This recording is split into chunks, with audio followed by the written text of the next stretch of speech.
Hi,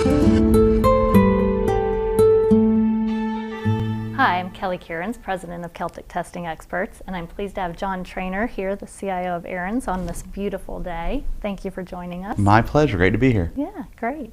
So I wanted to talk to you a little bit today about our engagement with you so that we can discuss working with other potential clients in the future. Sure. Now I'm sure you've heard the saying, no one ever gets fired for picking IBM, right? Right. So it was probably a little bit of a risk for bringing us on board. So I'd like to understand, why you took that risk, and are you happy that you did? Sure. So, obviously you guys are a smaller company, but I kind of like that concept in that while you're a little bit smaller, your focus is specifically on testing. And so it wasn't like, as a smaller company, we're going to be everything for you. It was, we can come in and solve this specific problem. So the risk wasn't that great because there was such a deep expression of subject matter expert in that one area that that really mitigated the risk. It wasn't like I was turning over all of my operation. It was, we're going to help you in this specific area, and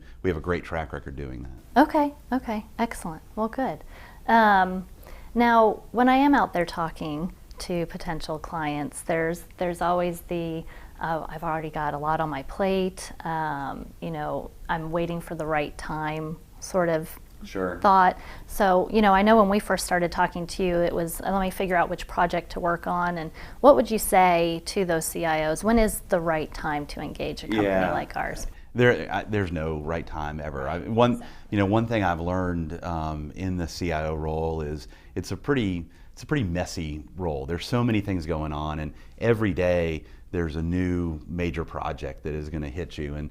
And so if you're waiting for that perfect time for anything, whether it's engagement with a new partner or implementation of a new technology, you could potentially wait forever. So I think what worked well with us is we picked a project that was an important project, but things, nobody was going to die if we didn't get it right. And then we were able to start easing into that relationship and understanding how to work well together, which did take, you have to learn how to work well together. And we did that on that smaller, less critical project, which then allowed us to feel comfortable going to other projects. Right. Yeah. So there's no great time, but that's, I think, a good approach to do it. Right. And how big of a company culture fit do you think? How important do you think that is? Yeah. I think teams live and survive based upon the level of trust that they can get, and I think that's really, I'm not going to bring somebody in and go, well, how well can they run a test script or how well can they write software? Mm-hmm. I'm going to look at how well can they interact with the existing team, and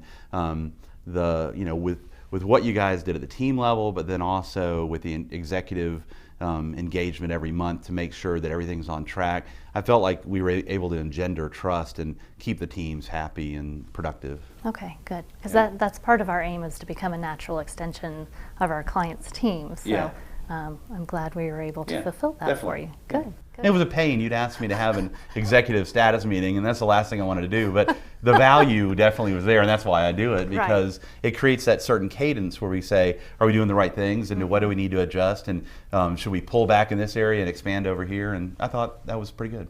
Good. Yeah. Thank you, John. I really appreciate your time today. And if you all will tune in to the second part of my conversation with John, we'll get into more detail on the projects that we worked on for you. Very good. All right. Thank you.